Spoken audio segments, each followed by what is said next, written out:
청취자 여러분, 안녕하세요. 오늘 저희가 아주 깊이 들여다볼 자료는요, 성경 로마서 8장입니다. 많은 분들에게 큰 힘과 영감을 주는 부분이죠. 네, 맞습니다. 그리스도인의 삶에서 아주 핵심적인 생명, 또 성령, 그리고 하나님의 사랑, 이런 주제들을 다루고 있어요. 네, 그래서 오늘 저희의 목표는 이 중요한 구절들 속에 담긴 메시지가 뭔지 그 의미를 함께 탐구해 보는 겁니다. 자, 그럼 한번 시작해 볼까요? 네, 좋습니다. 로마서는 사도 바울이 로마 교회에 보낸 편지인데요. 아시다시피 기독교 신학에서 정말 중요한 위치를 차지합니다. 그렇죠. 특히 오늘 볼 이 8장은요. 그 바로 앞 7장에서 다뤘던 내용, 그러니까 율법 아래서 인간이 겪는 그런 갈등이나 죄의 문제 있잖아요. 네네, 그 고뇌. 거기서부터 이제 성령 안에서 누리는 새로운 삶, 해방, 그리고 하나님의 궁극적인 사랑과 계획으로 넘어가는 뭐랄까 전환점이 되는 장이라고 할 수 있어요. 아, 전환점이군요. 네, 이 흐름, 그러니까 갈등에서 해방으로 넘어간다는 이 큰 그림을 염두에 두시면 오늘 내용을 이해하시는데 훨씬 도움이 될 겁니다. 네, 알겠습니다. 말씀하신 것처럼 이 장은 정말 강력한 선언으로 시작하죠. 1절, 그러므로 이제 그리스도 예수 안에 있는 자에게는 결코 정죄함이 없나니. 와, 이 정죄함 없음, 이 자유, 이건 어디서 오는 걸까요? 바로 그 답이 2절에 나오죠.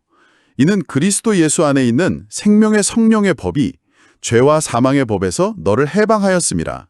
이게 핵심입니다. 생명의 성령의 법, 그리고 죄와 사망의 법. 마치 두 개의 다른 법 체계가 있는 것 같네요. 네, 그렇습니다. 여기서 이 전환이 아주 흥미로운 포인트인데요. 인간이 연약해서 율법만으로는 도저히 이룰 수 없었던 것을 하나님께서 직접 개입하셔서, 그러니까 자신의 아들을 보내심으로써 이루셨다는 거예요. 3절 말씀이죠. 아, 하나님께서 직접. 네, 그 목적은 뭘까요? 4절에 나오는데 우리가 더 이상 그 육신을 따르지 않고 성령을 따라 행함으로 율법이 원래 요구했던 그 의로운 바를 이루게 하시려는 거죠. 그러니까 우리 힘이 아니라 그렇죠. 우리 힘이 아니라 성령의 능력으로 새로운 삶의 원리가 작동하게 되었다. 이런 의미입니다. 그렇군요. 그럼 이제 그 육신을 따르는 삶과 성령을 따르는 삶이 구체적으로 어떻게 다른지 5절부터는 이 두 가지 길이 아주 명확하게 비교되는 것 같아요. 네, 맞아요. 5절을 보면 생각의 방향 자체가 다르다고 해요. 육신을 따르는 사람은 육신의 일을 생각하고 영을 따르는 사람은 영의 일을 생각한다. 생각부터 다르군요. 그렇죠. 그리고 그 결과가 6절에서 아주 극명하게 드러나죠. 육신의 생각은 사망이요, 영의 생각은 생명과 평안이니라. 결과가 완전히 달라요. 생명과 평안, 반대는 사망. 정말 큰 차이인데요. 심지어 7절에서는 육신의 생각이 하나님과 원수가 된다고까지 말하네요. 네, 하나님을 기쁘시게 할 수도 없다고 하고요. 8절. 그럼 여기서 청취자분들도 아마 궁금해하실 것 같은데 내가 지금 어떤 길을 가고 있는지, 내 안에 성령님이 정말 계신 건지 이걸 어떻게 알 수 있을까요? 바로 그 질문에 9절이 답을 줍니다.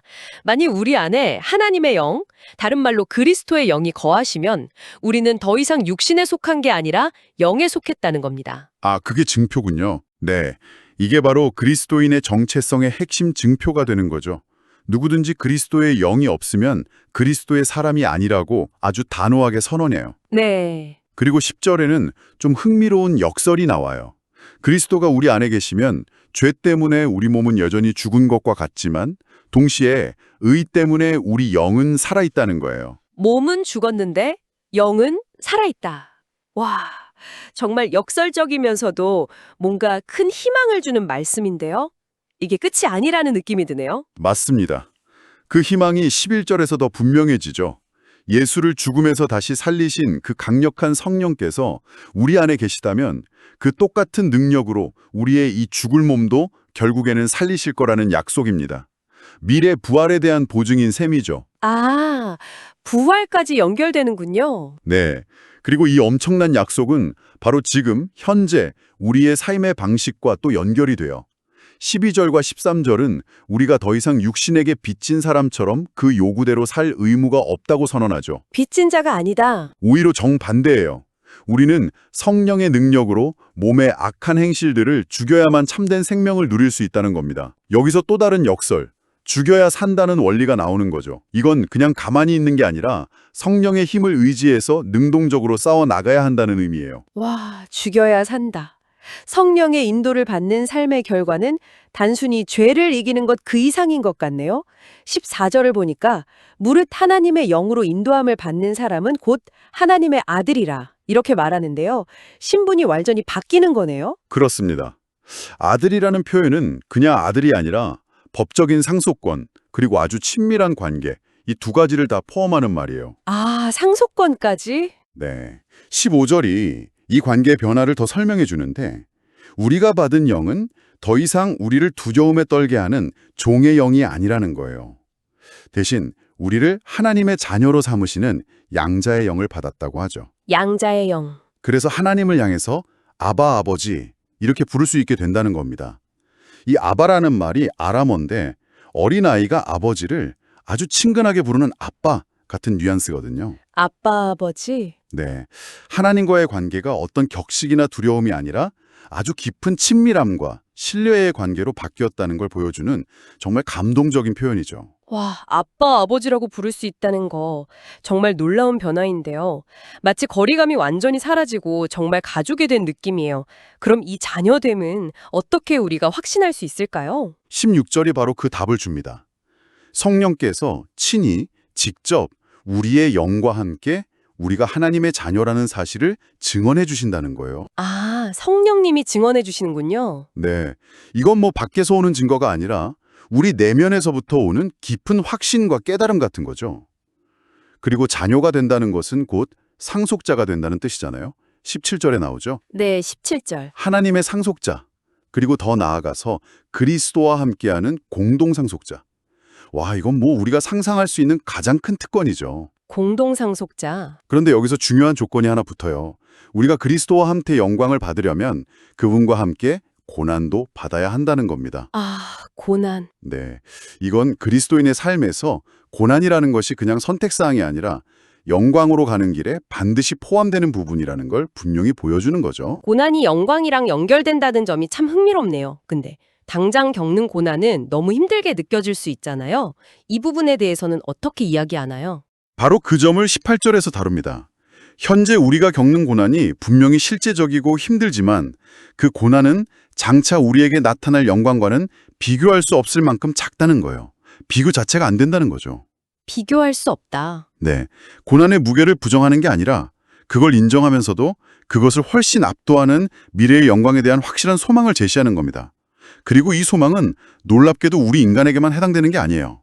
19절부터 보면 모든 피조물, 그러니까 창조세계 전체가 하나님의 아들들이 나타나기를 간절히 기다리고 있다고 말해요. 온 우주가 다 기다리고 있다고요? 와, 스케일이 정말 어마어마한데요. 22절에서는 모든 피조물이 지금까지 함께 탄식하며 함께 고통받고 있는 것을 우리가 안다. 이렇게 표현하는데 이 고통에 대한 깊은 공감이 느껴져요. 온 세상이 신음하는 것 같은 그런 느낌이네요. 네, 그렇죠.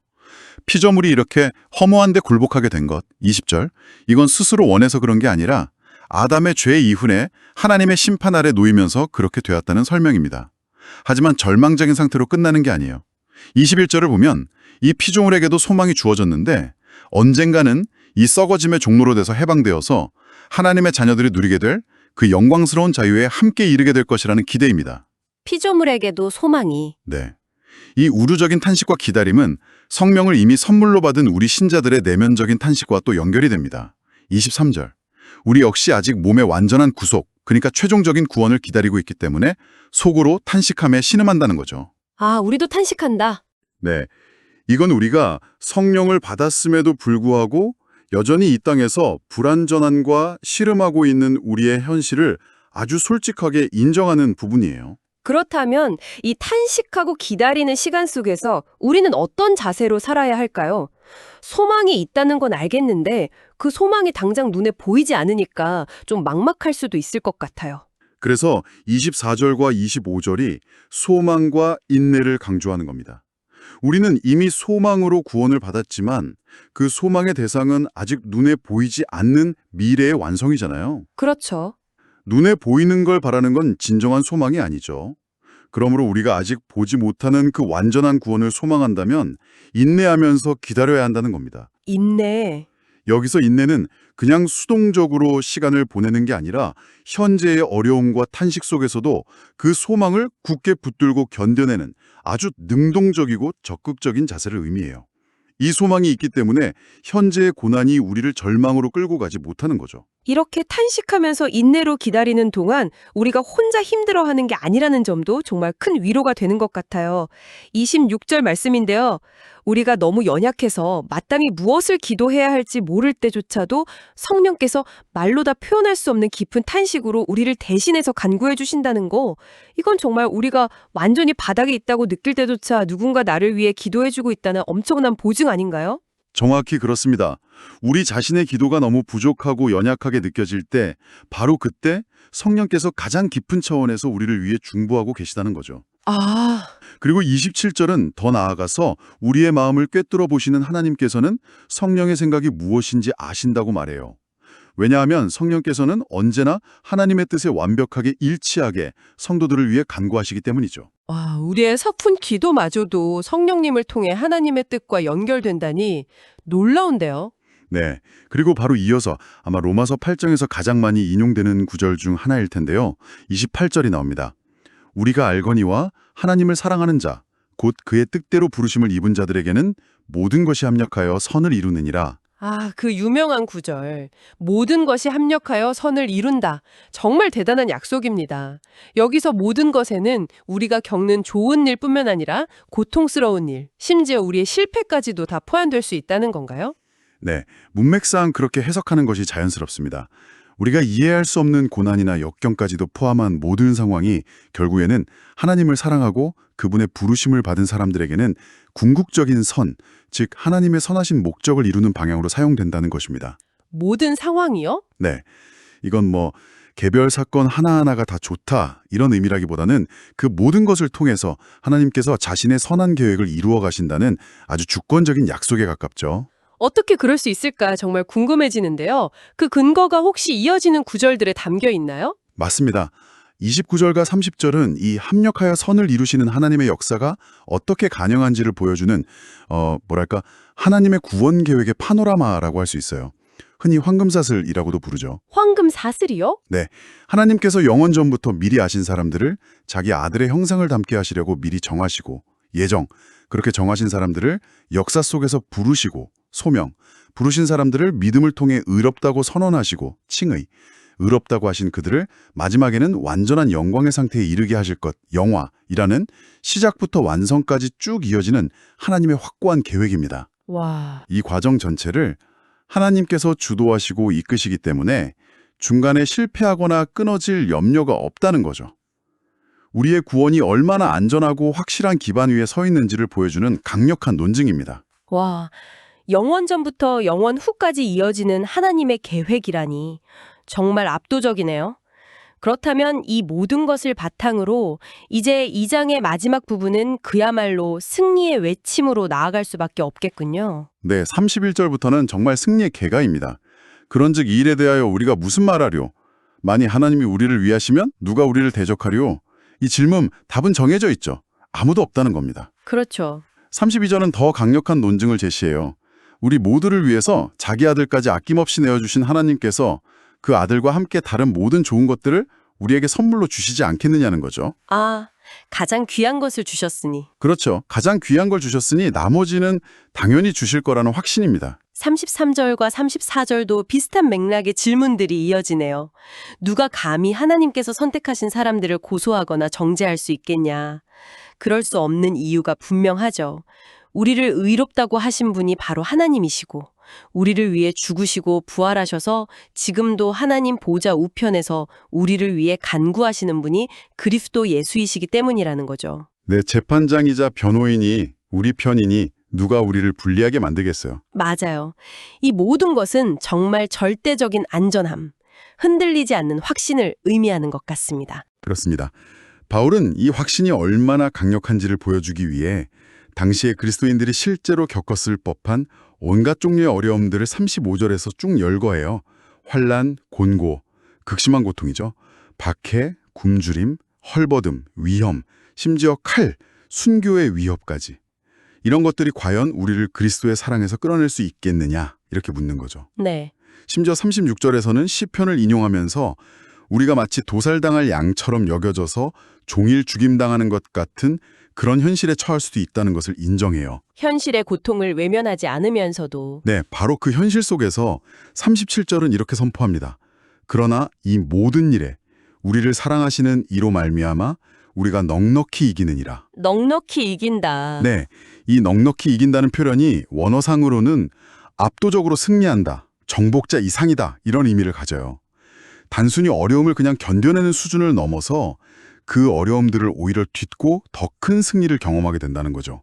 우리 힘이 아니라 우리를 사랑하시느니, 즉 그리스도로 말미암아서요. 와, 그리고 드디어 마지막 38절과 39절에서 이 장 전체를 아우르는 정말 장엄한 확신의 고백이 터져 나옵니다.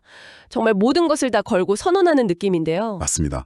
바울은 자신이 확신한다고 강조하면서 우리를 하나님의 사랑에서 끊어낼 가능성이 있는 모든 것들을 나열합니다.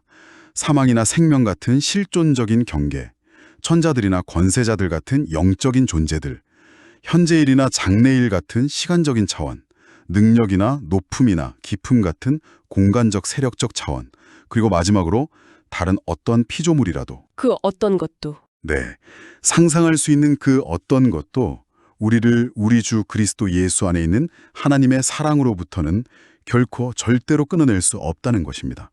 이것은 정말 이제 그리스도인의 삶을 지탱하는 가장 궁극적인 보증이고 흔들리지 않는 닷과 같은 메시지라고 할 수 있습니다. 오늘 로마서 8장을 통해서 죄와 죽음의 법에서의 해방으로 시작해서 성령 안에서의 새로운 삶, 또 고난 속에서도 붙들 수 있는 소망, 그리고 그 모든 것을 가능하게 하는 하나님의 절대적인 사랑에 이르기까지 정말 깊이 있는 여정을 함께 했습니다. 핵심은 결국 정죄 없는 자유, 성령의 능력, 자녀됨의 특권, 고난을 넘어서는 소망, 그리고 그 무엇도 끊을 수 없는 하나님의 사랑이라는 그 확신인 것 같습니다. 네, 로마서 8장은 정말 그리스도인의 삶의 여정 전체를 관통하는 핵심 진리들을 아주 응축해서 담아놓았다고 할 수 있죠. 마지막으로 청취자 여러분께 한 가지 질문을 던지면서 마무리하고 싶습니다. 오늘 저희가 함께 나눈 이 끊을 수 없는 사랑에 대한 확신, 그리고 결코 정죄함이 없다는 이 자유의 선언이 지금 여러분이 마주하고 있는 현실의 어려움이나 혹은 내면의 탄식을 어떻게 좀 새롭게 보게 만들 수 있을까요? 온 피조물의 탄식과 또 여러분 자신의 탄식 속에서도 말없이 도우시는 성령의 임재와 결국 모든 것을 선하게 바꾸실 하나님의 사랑을 어떻게 더 깊이 신뢰하고 경험할 수 있을지 각자의 삶 속에서 더 깊이 탐구해보시는 그런 계기가 되기를 바랍니다. 오늘 저희와 함께 이 중요한 성경 말씀을 깊이 탐구해 주셔서 정말 감사합니다.